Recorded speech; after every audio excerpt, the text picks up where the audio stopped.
This is The Joe Gaither Show on BamaCentral.com.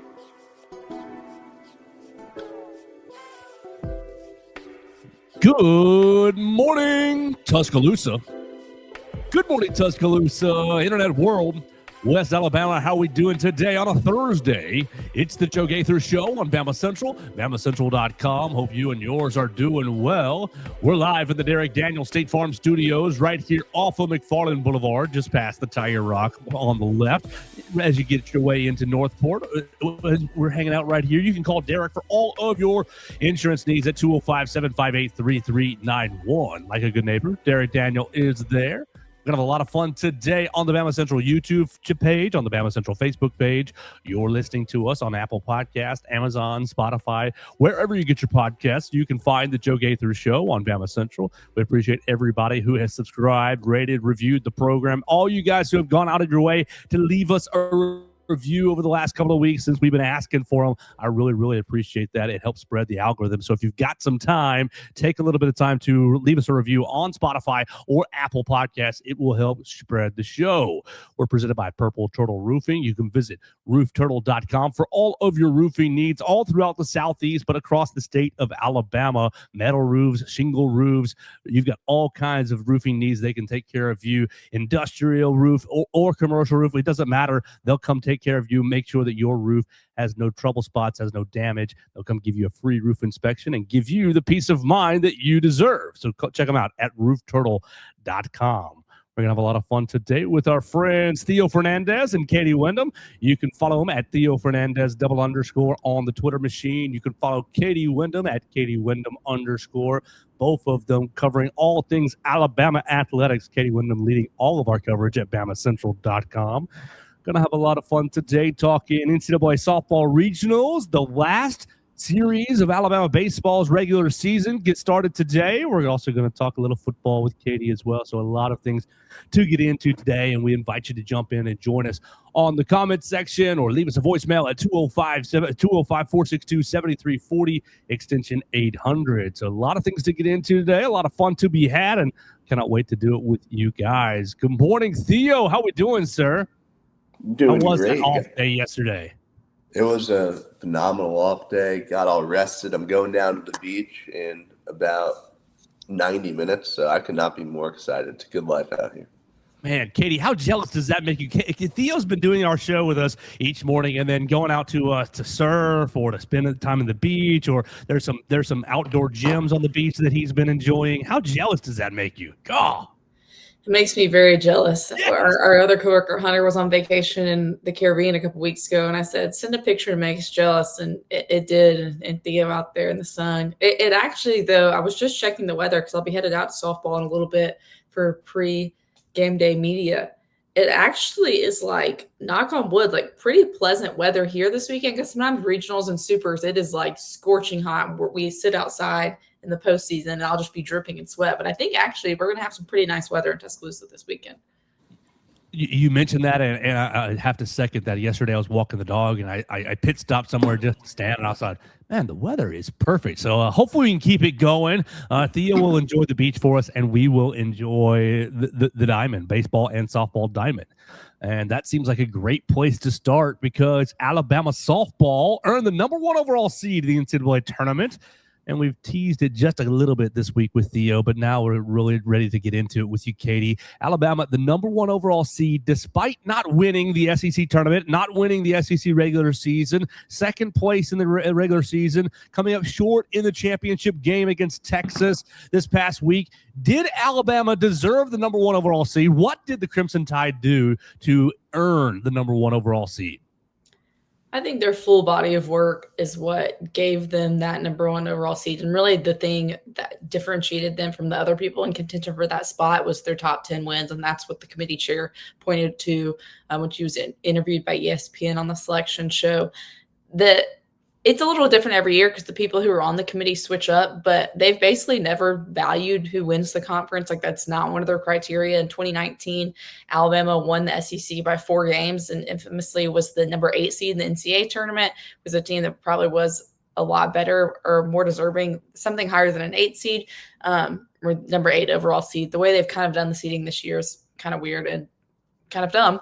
But with it seeming like there's an 8 seed, which there is in Alabama's bracket. But anyway, that's beside the point. I think they did do enough throughout the year to deserve that number 1 seed. I understand why it's confusing to people based on how some of the other sports work, but basically every softball bracketologist I saw going into Selection Sunday had them as the number 1 overall seed. So it wasn't a big surprise. They had a lot of top 10 wins. And then in the SEC tournament, even though they didn't win, they picked up 2 more RPI top 10 wins against Arkansas in the quarterfinals, Florida in the semifinals. And that kind of just solidified their resume as why they were going to be the number 1 overall seed.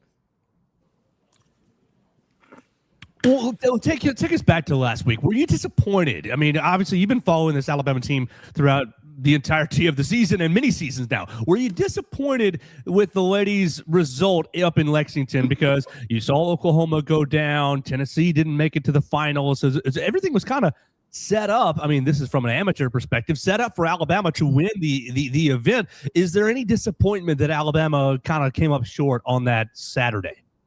I mean, I think there is, of course, but what you bring up with Tennessee being knocked out, Oklahoma being knocked out, made Texas's path a lot easier.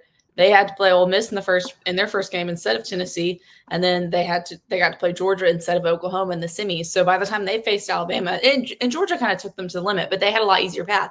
Like I already said, Alabama had to face 2 top 10 teams to get to the championship game, and that's not an excuse for the way that things played out in the championship game. I think I tweeted this pretty early in the game, and then it kind of just got worse. It was a bad day to have a bad day. I think it is disappointing because really it's been a while since Alabama has won a ring in anything. I mean, they haven't won an SEC tournament since 2021. They haven't won an SEC regular season since 2019. And then the lone national championship was in 2012, which is, almost a decade and a half ago at this point. And I think that's part of the restlessness among Alabama fans softball fans that have been kind of discontent with Patrick Murphy the last couple of years, even though he's taken them to the World Series still so often.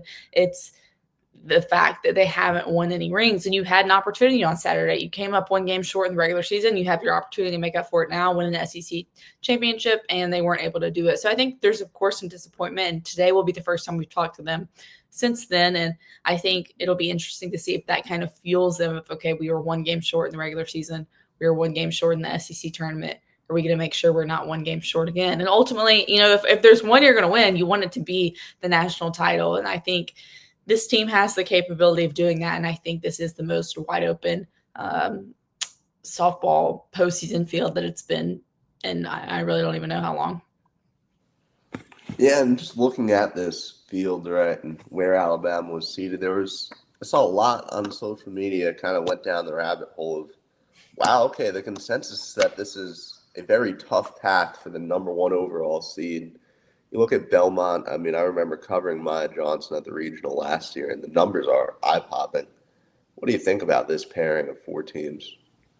Yeah, I mean, I remember. So, I've got my computer open for Selection Sunday, getting my story ready. Alabama's number 1 overall seed. Okay, that's kind of what I expected based on bracketology. Then they say Southeastern Louisiana, and I'm like, I'm kind of surprised by that because they're a pretty good team that I thought maybe they'd get sent somewhere else. And then they say Belmont. I'm like, wow, they're just sending 2 of the best bid majors all year to Tuscaloosa. And look, like you said, Maya Johnson Belmont was in Tuscaloosa last year, but Alabama was the 15 seed. So it made sense. They were towards the bottom of the host. So it makes sense why you're going to send one of the best mid majors. And I initially gut reacted, excuse me, tweeted something out when they said Belmont, and the tweet kind of blew up. I not a ton, but I think ended up getting over 70,000 views or something like that. And then, of course, I have all these people trying to, mansplain things to me in the comments about how softball works, and Alabama didn't earn number 1 and blah, blah, blah. And Belmont, they might not even play Belmont. And I'm like, I'm well aware. But the point is, the problem with NCAA softball is that they don't seed 1 through 64. They up until this year, have only seeded 1 through 16. Supposedly this year they seeded 1 through 32, but then they did not release 17 through 32, and they also can't do it exactly because you can't send an SEC opponent to another SEC opponent for regionals. So that kind of screws things up. But because if it was 1 through 64, there's no way, because Belmont should not be at the number 1 overall seed. Belmont, and I think it was in the coaches poll this week, was the highest receiving votes. They're just outside the top 25, which the polls don't necessarily mean anything, but they just should not be in Alabama's regional. Now, should Alabama still win this regional? Of course. They're the number one team for a reason. They only lost one non-conference game, and it was a disappointing one to Stanford. But there's no way really any of these teams should be Alabama twice at home. But it is probably going to be a little bit more challenging than I think you would expect for the number one overall seed. And then I think also if you don't keep up with college softball, you look at who's coming in, USC, Upstate, Southeastern Louisiana, and Belmont, and you think that should be a breeze. But Belmont and Southeastern Louisiana are two good softball teams, and both have wins this year over teams that are hosting NCAAs. Southeastern Louisiana's beat Oregon, and then Belmont has beaten Georgia. They also beat Mississippi State, only lost to Tennessee 1-0. So they're used to competing with SEC teams being in the South. So it will be a little tougher, but it also could be that Alabama never faces them because Maya Johnson was here last year, and then Alabama didn't end up ever facing her. So it is a little bit tougher draw, but it should still be something that Alabama should get out of. Okay, I'm going to take over real quick, Joe. Take a tiny step back from where we are because we've talked a lot about the NCAA, right, and the state of direction and money. It's been a very pressing topic on this show for the last 2 weeks now. I'm seeing a lot of baseball people saying a similar thing to what you are, Katie. Do you think seeding 1 through 64 is something that is feasible for the NCAA to do? Or do we really, I guess budget-wise, financially, do we have to make sure that we're keeping some schools, the smaller schools, close to their host site? What's your thought on that? I mean, I don't know why they wouldn't be able to do it. It's the same thing with like women's basketball. Like I mean, they seed that 1 through 64, and granted, it's kind of the same thing where the first weekend is at, host. Except it's even, I guess, a little different for them because it's the top, which I guess that would be 16 hosts in women's basketball. So I don't know why they couldn't at this point. If you're going to do 32 and you're going to try and do the thing where you have 4 1 seeds, 4 2 seeds, 4 3, all the way down to 8, why not just do 1 through 64? I understand the NCAA budget is tight, but I would assume they also get pretty decent money from ESPN for broadcasting the NCAA tournament. So the fan interest is there. I don't know why you couldn't fly some of these teams. And geographically, the Southeast is still so heavy with softball teams that I still think there would be able to be a decent amount of busing. But I obviously don't know what the numbers look like for the NCAA, what they're willing to spend on softball and baseball, what they're willing to spend on women's sports. But it almost just it doesn't quite make sense what they're doing at this point. To me, it should either just be, okay, you're going to do 1 through 16 or you're going to do 1 through 64, and then just I understand logistically they like having to be able to have a certain number of teams that can bust, but it's almost not fair to some of these teams that they're going to the same place year after year. Like I saw a tweet yesterday that USF, this is the first time since 2001, which I don't think they've been in the postseason every year, but that every year since 2001, which they came to Alabama that year for regionals, they've either been sent to Florida or Florida State. And this year, I can't remember now where they're going off the top of my head, maybe Oregon or Oklahoma State or something, but they get sent to the same places every year because of busing. All 3 of Alabama's regional opponents this year have been sent to Tuscaloosa within the last 2 postseasons. It's not exciting for the fans. It's not exciting for the teams. And I saw a very generous interview with the USC Upstate coach right after they were selected. And a team like that, knows they don't really have a chance of advancing out of regionals or possibly even winning a game. And he said, they love getting sent to Tuscaloosa. Rhodes is great. Patrick Murphy's great. And so obviously it's nice to be able to play at Rhodes in front of huge crowds like that, but it's also kind of a disservice to the teams and fans if just because of busing, you're getting sent to the same places, which it also doesn't really make sense because there's plenty of places in the South Belmont could have gotten sent to, or USC Upstate or Southeastern Louisiana. LSU's a host. Tennessee's a host. Georgia's a host. Florida's a host, which I'm sure some of those are outside the 400-mile bus range or whatever. But it doesn't really make sense the way they send some of the same people. It's kind of like Alabama baseball gets sent Florida State all the time. It's you get the same things because of the busing, and it's I feel like we're at a point where we should move beyond that. Will they? Probably not, or at least probably not. We're hanging out with Katie Windham, covering all things Alabama, but leading us with softball right now. Everett Osmer says, Katie, thank you so much for everything you do, along with Bama Central. Thank you for everything y'all do. I appreciate you spending some time with us this morning, Katie, to talk about the NCAA Regional. We watched Alabama this past Saturday get shut down by Tegan Cavan of Texas this past week. And really, the Alabama offense has been the focus for the last 3, 4, 5 years for the fan base and for the program. This year, Alabama's offense has been really, really explosive throughout most of the year. This past weekend, not so good on Saturday, but still got to the title game. How do you compare a pitcher like Maya Johnson to a pitcher that we just saw in Tegan Cavan? And how do you contextualize this past Saturday's performance with, okay, you're going to have to go up against another elite pitcher. The offense has to show up. They've shown up a lot this season, but the last critical moment, they kind of wilted a little bit. Now they've got to pour some water on them and regrow this offense back to life really, really quickly. Well, even though she pitches at Belmont, well, first of all, there is no guarantee that Alabama and Belmont play because Southeastern Louisiana could beat them on Friday, and then Belmont moves to the loser's bracket, and then they could lose again, and they could never face. But she is like a legit pitcher, even if like her ERA is #1 in the country at 0.66, and like obviously that is like inflated or I guess deflated a little bit by the league she's in. She's not going to face as good of bats, but even when she does face good teams, she's still good. She's just named a top 10 National Player of the Year finalist. I believe she was a first round draft pick in the AUSL. I know she received a golden ticket. So like she's good. Like national softball people think and recognize she's good. It's not just she has good stats in a weak conference. Like she is good. She did. I need to go read a little bit more about this before I go to Rhodes today. But last year, I believe she entered the transfer portal after the season. Alabama, from what I understand, wanted her, was pursuing her, and then she ended up going back to Belmont and she's been like a pretty outspoken, like you can do it all at a mid-major. And the reason why she originally entered supposedly was something to do with like her nursing program or something. She didn't think she'd be able to do it there, but then she was, and she loves Belmont. She stayed. And honestly, like I applaud her for that because like you don't see that a lot. And I don't think there's a ton of people in softball that can get good money, but I think she would have been able to from a Power 4 school last year, and she stayed at Belmont. So I respect her a lot for that, but she's good. I think with Tegan Cavan in the SEC championship, I think the most disappointing thing for the offense is that's the third time they've faced her this year. She is a really good pitcher, obviously. And the first time they faced her, she pretty much shut them down, mowed them down when Texas won that game 1 in Tuscaloosa. And they had been coming off Thursday and Friday where, to me, it was exactly what they needed to do against Arkansas. Get your confidence back against a really good pitcher in Robin Herron. Florida did not start Keegan Rothrock, I don't think, on Friday, but then she did come in. They kind of had all their pitchers, but they hit the ball on Thursday and Friday, and then it just disappeared on Saturday, which was kind of a like downward momentum heading into the NCAA tournament. And I think it was confusing because it's the third time he faced her, but I think it was just an off day overall. She got rolling, which after the first inning when Alexis Papillo just absolutely crushed that home run, I thought, oh, this is Alabama's day. They scored in the first inning as good as the offense had been the first 2 days. They had kind of bad first innings. I was like, okay, here they go. They're on the board. They're going to keep building on this. And then it just basically they did nothing after that.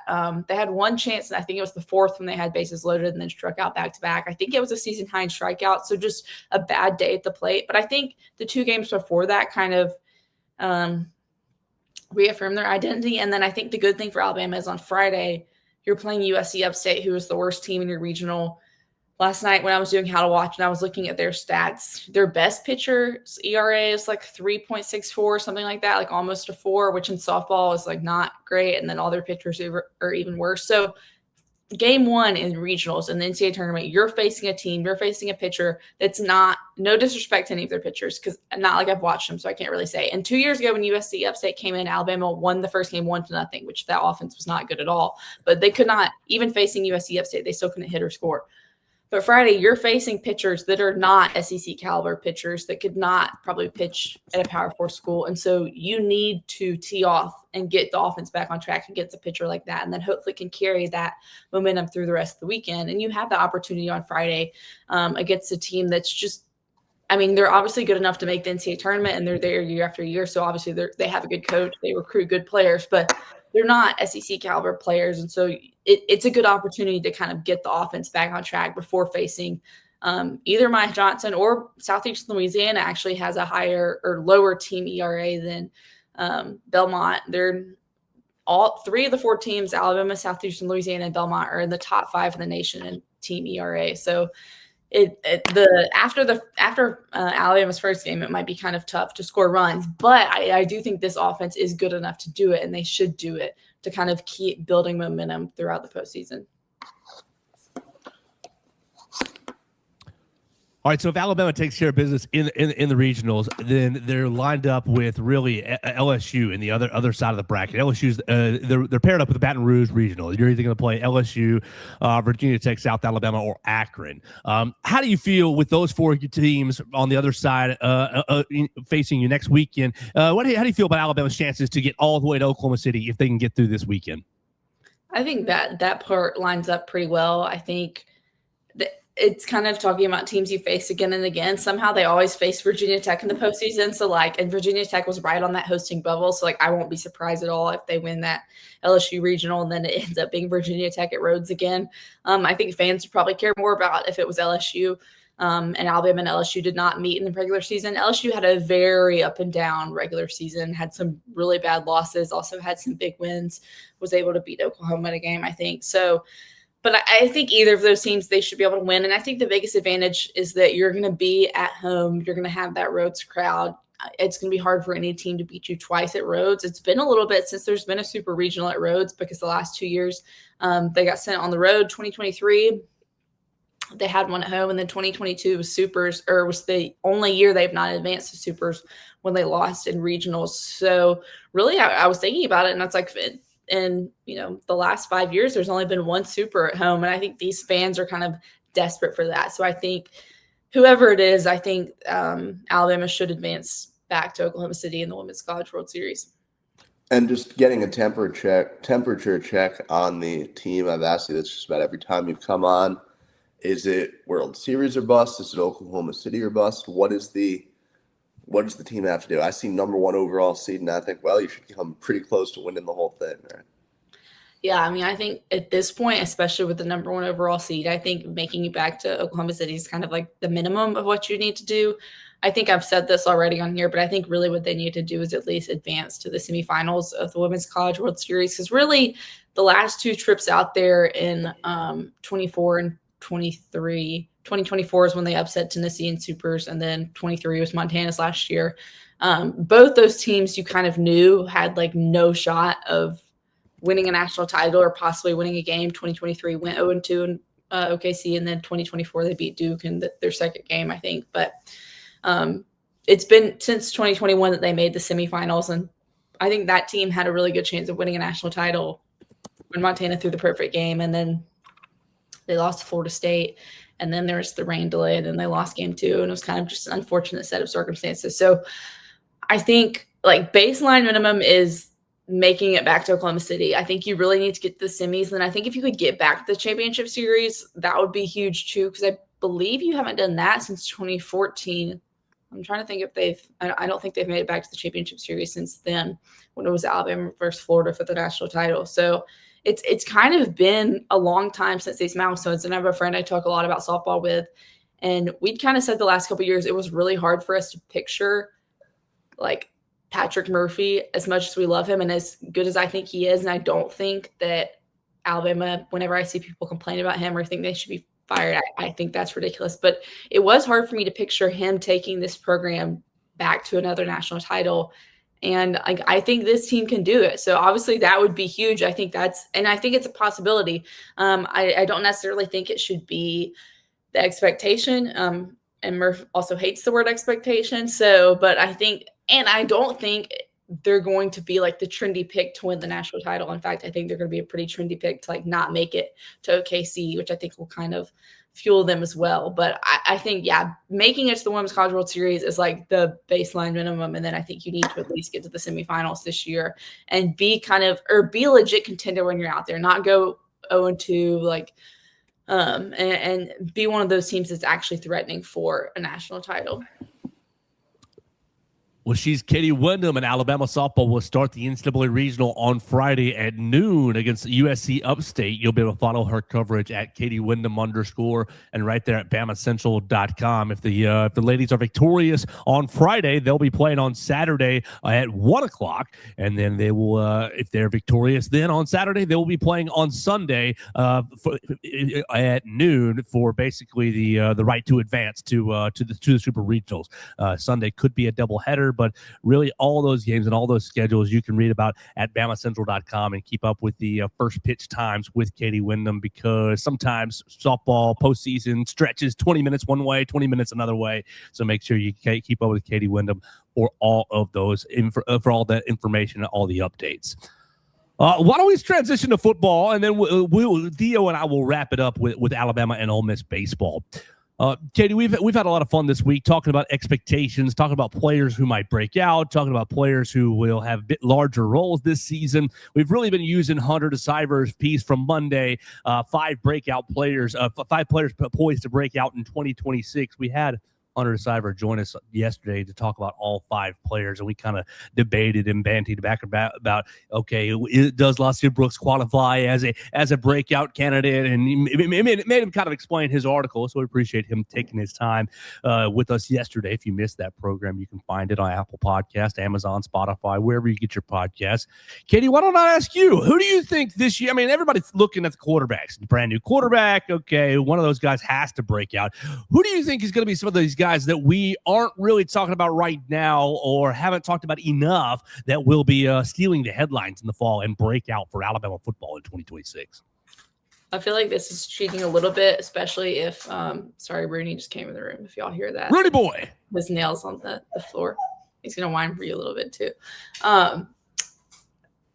If Latsia Brooks is cheating, I think, and this person's name has been in the headlines obviously over and over, but more of a bad thing.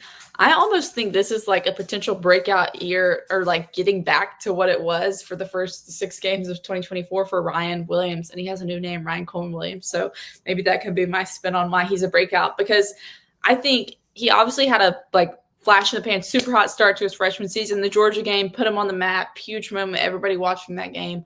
Alabama wins.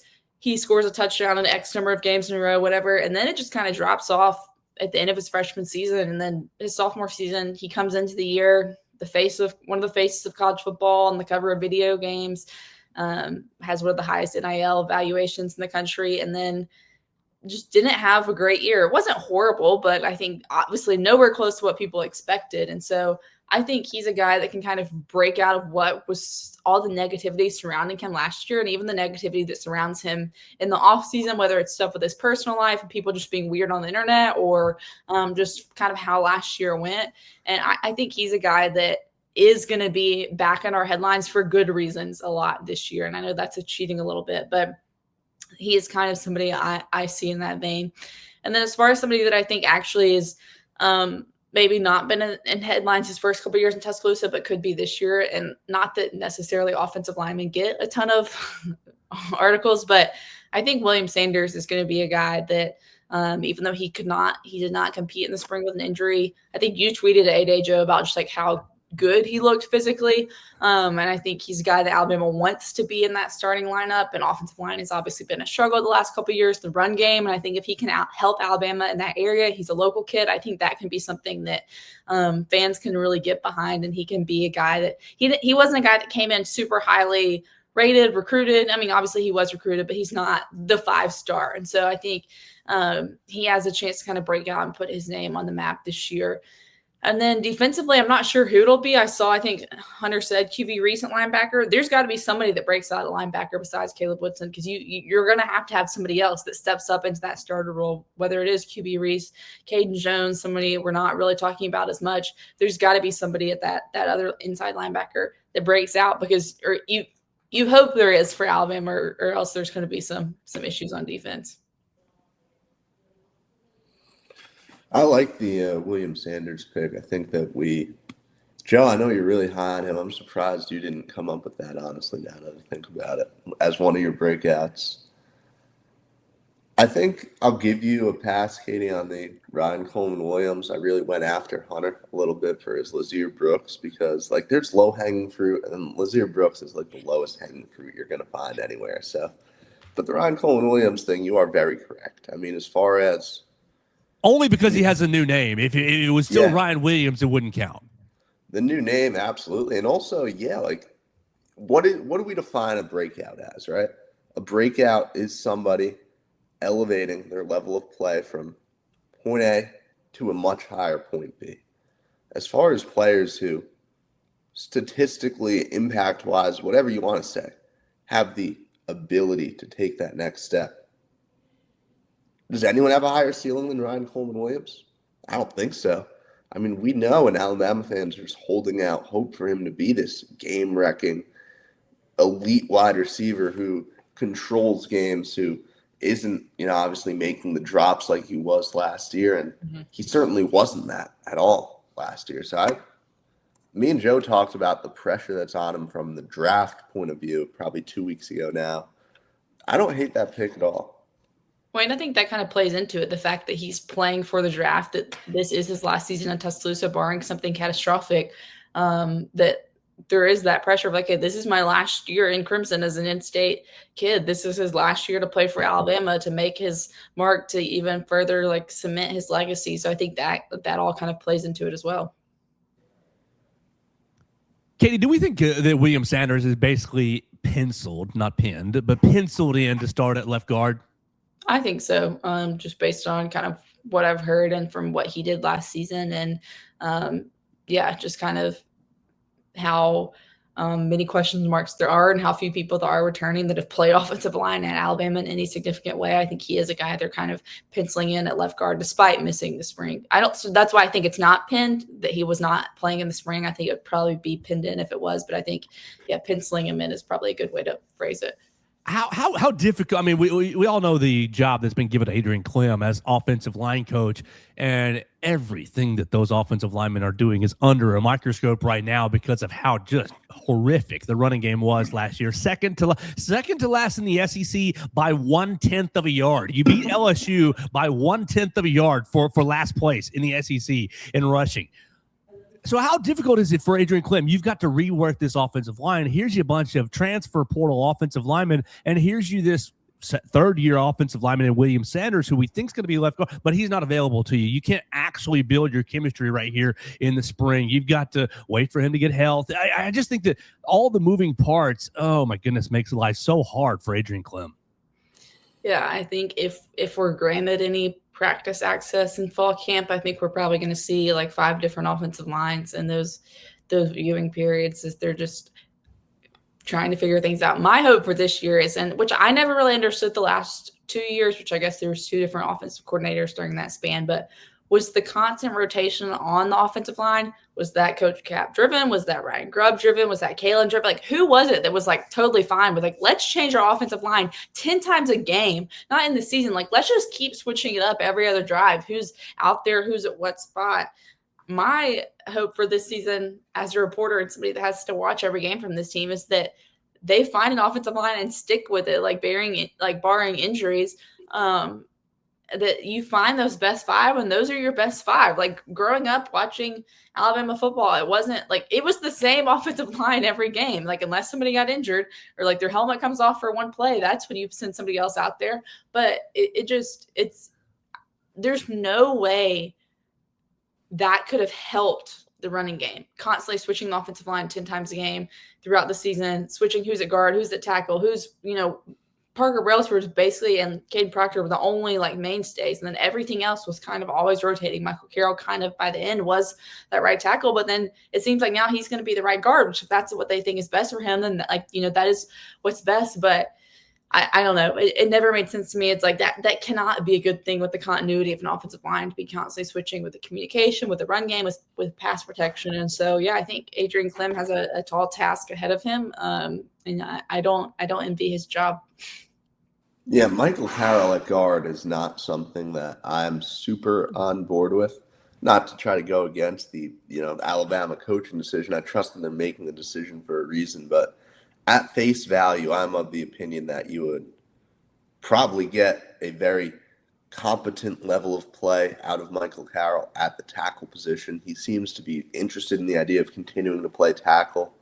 What do you think about that, Katie? Especially like knowing that, okay, he could probably be one of the better guards in the country, but also how good do we feel at tackle if he's not the guy on the right side? What do you think about that? Yeah, I mean, I would have thought for sure coming into the spring, heading into the fall, that he would be the right tackle. But it seems like, just from what I've heard, they like him better at guard. When they recruited him, thought more than likely he was going to be a guard.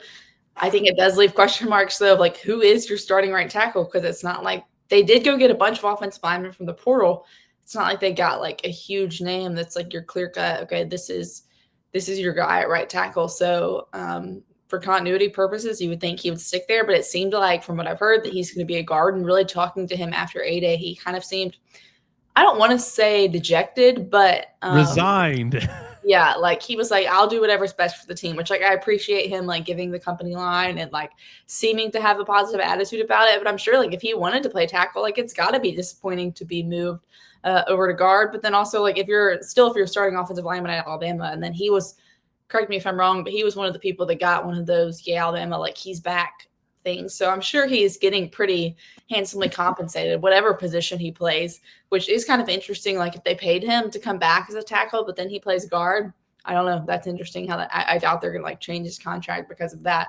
But yeah, I think resigned is a good word for it, Joe. Oh man! Well, I guess this is what I'm asked to do. I'll do it, kind of thing. Oh man, Katie, when you're talking to your birdies, will you ask them what the heck William Sanders is doing for his diet and exercise plan? Because Theo and I want to steal it. You mentioned that earlier. Theo, he looked like a bodybuilder. He looked like he was going to perform Mr. Olympia. Just big old upper chest, kind of thin in the waist. He looked athletic as all get out. And I thought, whew, I want to see him in some pads very soon. So we'll see what happens with the offensive line. Katie, let's flip to the other side. Wednesday, I rode 5 freshmen that will make an impact in 2026, and I think everybody and their mother is in agreement that EJ Crowell is going to have every opportunity to make an impact on this running game, and so we'll set him aside but feel free to comment on him if you want to. Outside of EJ Crowell, who are 2 Alabama freshmen that you think we will know this fall because they've been contributing? Outside of him, I think they're definitely going to rely on him in the run game with how bad it is. I think CD Morgan's kind of the low-hanging fruit, especially with the Noah Rogers injury. I think they were really going to be counting on Noah Rogers and liked what they had with him from the portal, and you don't have him anymore. And that was already kind of a position coming into the year that was like thinner, I think, than you would like, just when you look at the numbers of who the scholarship wide receivers are. The fact that they gave MJ Cherwin, is that how you say his name? That they put him on scholarship just kind of shows, which also with the 105, the numbers and all that kind of stuff has changed a little bit. But so I think CD Morgan is a guy that you're counting on. I think Alabama fans like him because he's the big body number 8. Like, I think he can become a fan favorite. And it feels like every year there's kind of that freshman wide receiver that I feel like wide receiver is a position that's easier than others to get that playing time on the field. I feel like Jair Edwards is a guy that we've heard some stuff about, but then also and we've seen a lot of freshmen play in the defensive backfield the last couple of years. But then also I feel like that is probably the most stacked position of returner. So it's kind of hard to see exactly like where he fits in there. So I don't know. I feel like it wasn't coming out of spring. Normally there's some freshmen that are like so buzzy that we're like, oh, like these, like that's the guy like everybody's asking about at the beginning of fall camp, like asking the coordinators, asking the other players, oh, tell me about this guy. I feel like we didn't necessarily have that as much this spring. I think partially because EJ Crowell didn't play in the spring. But then, yeah, so I'm not, 100% positive or sold on any freshman yet, but I think there will be something to contribute. That's kind of one of Kalen's like pull stringer go-to lines the last couple of years, is that they've played more freshmen than anyone else, or they play a ton of freshmen on special teams. They kind of give them their opportunity to figure things out there. I think it's kind of an antidote to the anti-Alabama recruiting pitch of, oh, if you go there, you won't see the field. I think they like to find ways to get freshmen plugged in. So I'm sure we'll see a decent amount this fall. Theo, are we placing too many expectations, too high of expectations on EJ Crowell? No, I don't think we are in any way, shape, or form. Ultimately, you bring a guy in with this level of hype, there is an expectation year one. One quick note, I mean, you realize I don't think any of the injury from the spring is really going to hold them back all that much. And I can point to, for example, Azir Brooks, right, a guy who was hurt basically most of the summer camp. We were worried, will he get on the field? Will it line up? And yes, if you're a good enough football player, you're going to end up on the field. Look, we're all dissatisfied with Alabama's production in the run game. And I think you saw how much of that frustration boiled over in just the fan response to A-Day, right? To the numbers that, Joe, that you put out from a scrimmage was enough to draw a certain reaction from the fan base because of how bad it was and because of how scared everyone is that that's going to continue into this year. And so much of the talks that we're having about the offensive line, even why I believe Michael Carroll, the move was made to put him inside, is because, well, we need to emphasize the run game. It needs to be a return to form on the ground. EJ Crowell certainly seems like he will be as big a part as anybody on bringing Alabama back. I think, look, I like AK Deer. I think he is supposed to be a nice football player. He was brought in with not quite the expectations that Crowell has, but high expectations. Daniel Hill has shown he can be a very solid second running back on a team. But ultimately, the runway is open for EJ Crowell to take off this season for Alabama. We'll see where he lands. We'll see how much of that he takes year one. But I think the opportunity exists, and Alabama fans should be expecting things from him right away. Theo, think about it over the next couple of days. We're going to start setting some actual hardline stats for what are we expecting for EJ Crowell. I'm not ready to do that right now, but I think it's probably about time we get into that.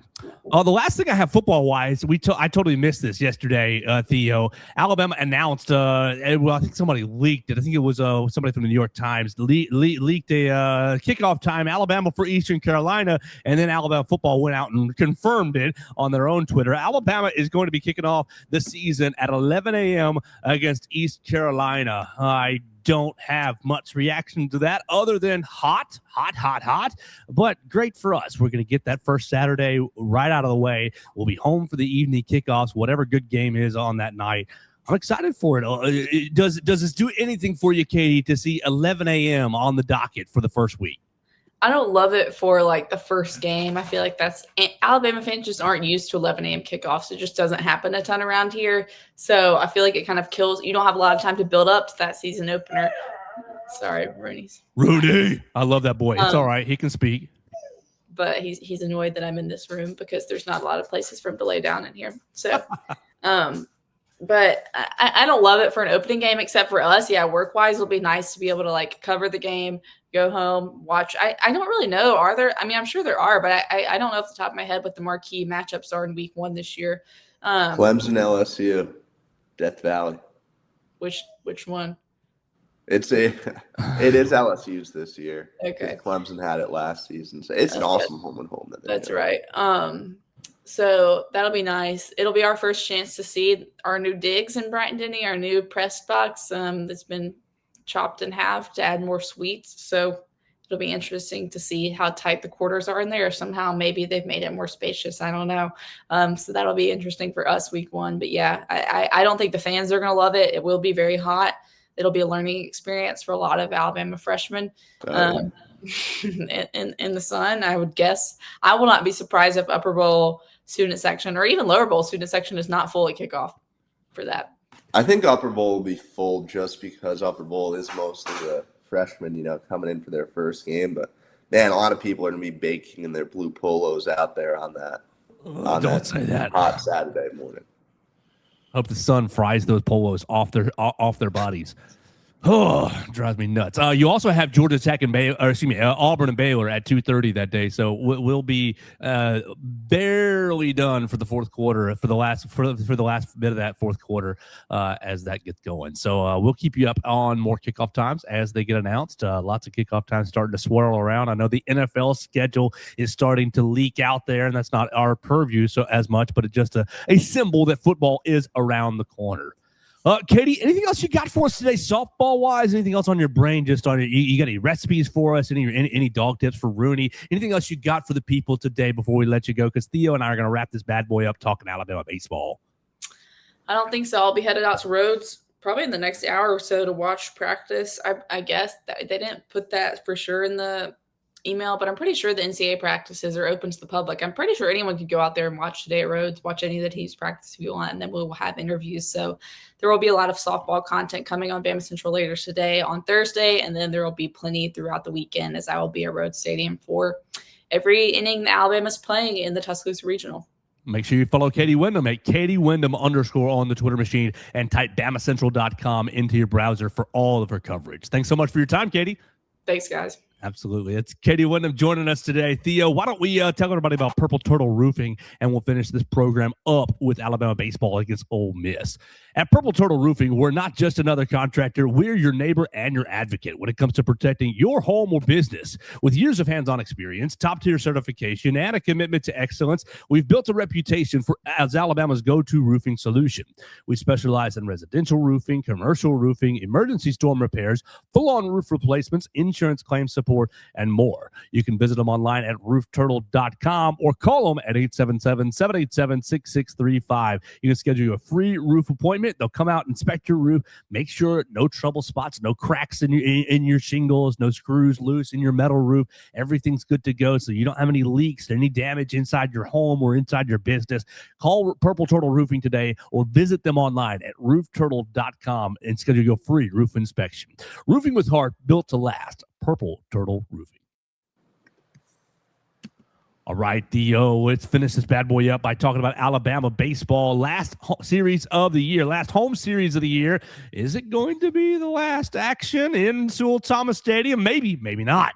If Alabama can win how many? One game, then they're due to host a regional. That's kind of my perspective. I think if you get one against the Ole Miss Rebels, you can host an NCAA regional right there at Sewell Thomas Stadium. The action starts tonight at 6 o'clock. You'll have a Thursday, Friday, Saturday series. 6 o'clock this evening, right there at the Joe. 6 on Friday, and I believe it's at 2. Maybe it's a 12. Let me double check on Saturday.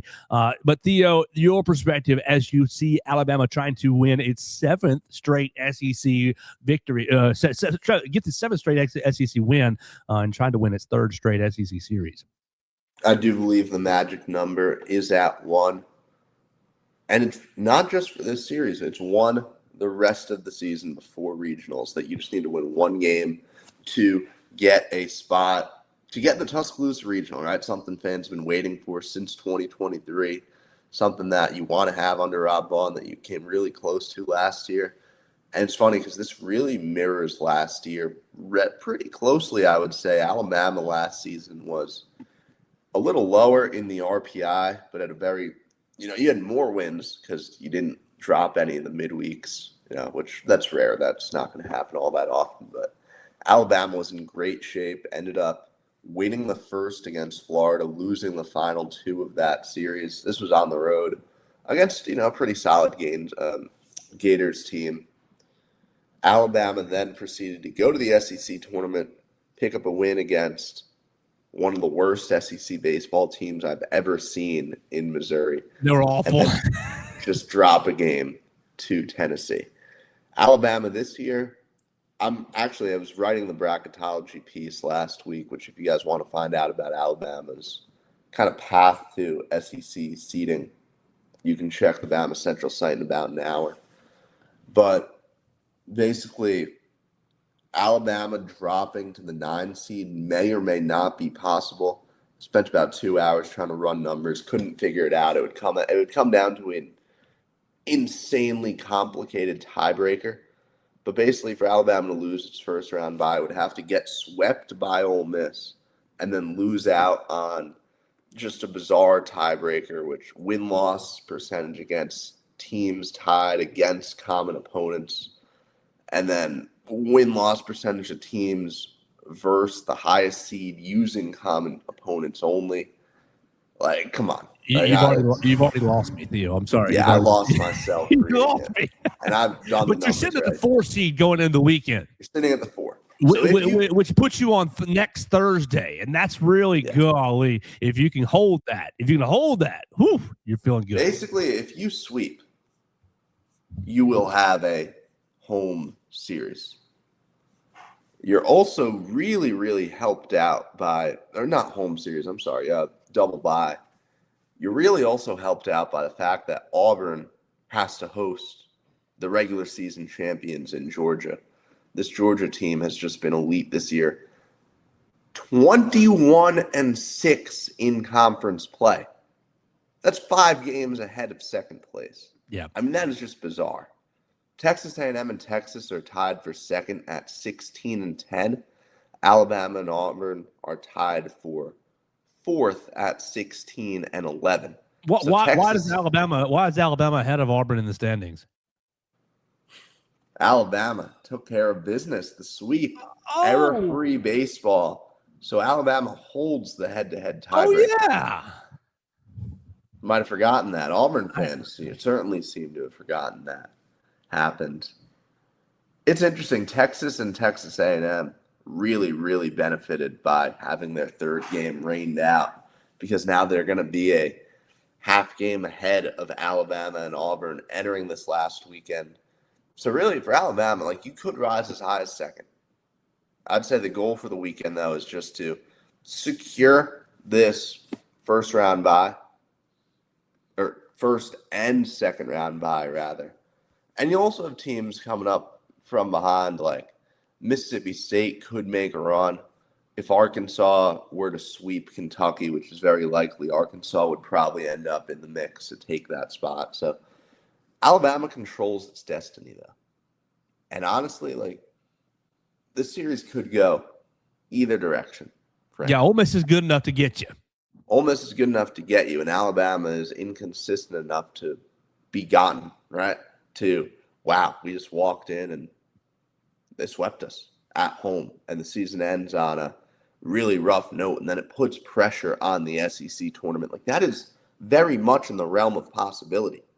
It's also possible that Alabama goes out and just sweeps Ole Miss. 19 SEC wins, the best season in conference this century.